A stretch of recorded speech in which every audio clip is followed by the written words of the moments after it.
ඔයාලට මම මේ වෙද්දි සායවල් වර්ග කිහිපයක්ම කියලා දීලා ඉවරයි. අද මම ඔයාලට කියලා දෙනවා ඒ ලයින් සාය. ඒ ලයින් සායට අපිට අවශ්‍ය වෙනවා මිමි දෙකක්, සාය උසයි, ඉනවටයි. මේ මිමි දෙක තමයි අපිට ඕන වෙන්නේ. එතකොට සාය උස ගන්න අදින කෙනා අදින්නේ කොහෙද කියලා එතනින් සාය උස ගන්න.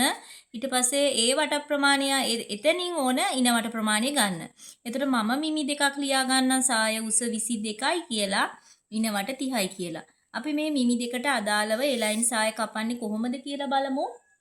එතකොට අපි අවශ්‍ය ප්‍රමාණයටම රෙද්ද ගමු. රෙදි අපතේ යවන්න නැතුව තමයි අපි හැම වෙලාවම රෙදි කපන්න ඕනේ. එතකොට අපි මේ ලයින් සායට ඉනට තියා ගන්නවා අඟලක වගේ පටියක්. එතකොට අපි මේ අඟලේ පටිය උස අඩු කරන්න ඕනේ. එහෙනම් සාය උස 22යි නම් මේ අඟල අඩු කරාම 21ක් අපිට එනවා.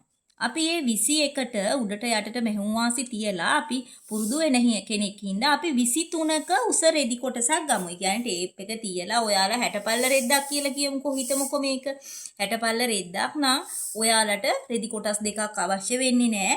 60 පල්ල රෙද්දේ මේ පැත්තේ මෙහිම ටේප් එක තියලා බලවාටිය පැත්තේ පල්ලෙහාට සාය උස 23ක් අපි මං කිව්ව 23ක් ගන්න කියලා. අඟල් 23ක කොටසක් අරගෙන ඒ රෙදි කොටස කපලා වෙන් කරලා මේ විදිහට බලවාටි දෙක එකට හිටිනසේ නමා ගන්න. ඒ නමලා මේ පැත්තේ අඟල් භාගයක් ලකුණු කරලා මේ විවර දෙක තියෙන පැත්තේ බලන්න හොඳට මේ තියෙන විවර දෙක බලවාටි දෙක එතෙන්ට මේ නැම්ම පැත්තේ ඉඳලා නැවත අඟල් භාගය ලකුණු කරපු තැනට මේ විදිහට නමා ගන්න.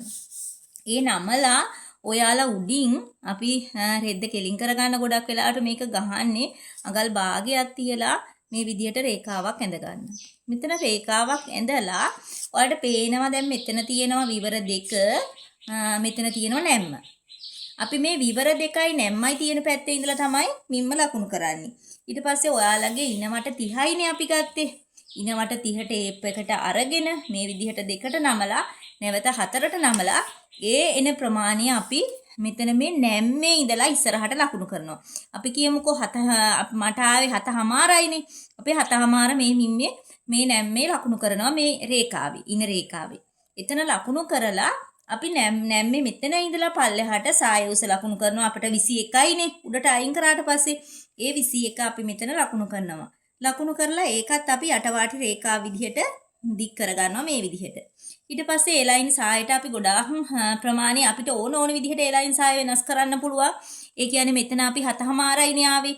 ඉන්නවට 4ෙන් බෙදපු වගේ ඒ 7:00ට අඟලක් එකතු කරලා ලකුණු කරන්න පුළුවන්. අඟල් දෙකක් පුළුවන්. අඟල් තුනක් පුළුවන්. ඒ වගේ ඔයාලට කැමති ප්‍රමාණයක් හැඩය වෙනස් වෙන විදිහට ලකුණු කරගන්න. මම ලකුණු කරලා පෙන්නන්න මේකට වැඩිය අඟලක් වැඩිපුර. එතකොට අඟලක් වැඩිපුර ලකුණු කරලා මම මේ විදිහට ඒ රේඛාව යා කරගන්නවා. මේ විදිහට අපි යා කරගෙන දැන් ඔන්න අපි ඒ ලයින් සාය ඇඳලා ඉවරයි. මේ තියෙන්නේ ඉනවට 4ෙන් බෙදපු වගේ මෙතන තියෙනවා යටවාටිය. ඊට පස්සේ අපි යටවාටියටයි මේ පැත්තටයි මෙහුම් වාසි තියලා මේක කපා ගන්න ඕනි. මෙහුම් වාසි තියලා කපා ගන්න ඕනි. මම කපපු එකක් ඔයාලට රෙද්දෙන් පෙන්නන්නම්. කපලා මම මේ තියෙන්නේ මේ ඇඳගත් එක රෙද්දෙන් කපලා. එතකොට කැපුවට පස්සේ මෙන්න මේ වගේ දෙකක් එනවා පිටිපස්සට. මේක අපි මෙහෙම මහ ගන්න ඕනි. මේ විදිහට රෙදිපළු දෙක මේ විදිහට මහ ගන්න ඕනි. පිටිපස්සේ පළුව. ඊට පස්සේ ඉස්සරහා පළුව අපි මේ විදිහට තියලා මේ දෙපැත්ත මහ ගන්නවා. මේ ඉස්සලා පැත්ත මහගෙන එක පැත්තකින් අපි මේ සයිඩ් එකකින් අඟල් 4ක් විතර මේ ටික මහලා 4ක් විතර තියෙනවා. මොකද අපි මේක ඉන ළඟටමනේ අරන් තින්නේ ඉන ගාවට නිසා අපිට සාය දාගන්න අමාරුයි පටිය ඇල්ලුවාම. ඊට පස්සේ අපි බෙල්ට් එක අල්ලන එක අඟලක වගේ අල්ලනවා නම් දෙකට නැමිලා අඟල් 3ක වගේ ප්‍රමාණයක් කපාගෙන මේ විදිහට අපිට මෙතන අල්ලලා මෙතන මැහුවට පස්සේ අල්ලගෙන මෙතනින් හක් එකක් දාන්න හදා ගන්න පුළුවන්. ඔයාලට ගොඩාක් ගවුම් වර්ග වලට එන සායවල ටික තමයි මම මේ කියලා දීලා තියෙන්නේ. මම ඔයාලට ඉදිරියට සායවල ටික ඔක්කොම කියලා දීලා ඉවර වෙලා ඉතිරි වැඩ ටික අපේ පටන් ගමු. ඒ නිසා අලුතින් ඉගෙන ගන්න අයට ප්‍රයෝජනවත් වෙයි මේක. ඔයාලා දන්න හැමෝටම ෂෙයා කරන්න, subscribe කරන්න කියලා මම ආදරෙන් ඉල්ලා සිටිනවා.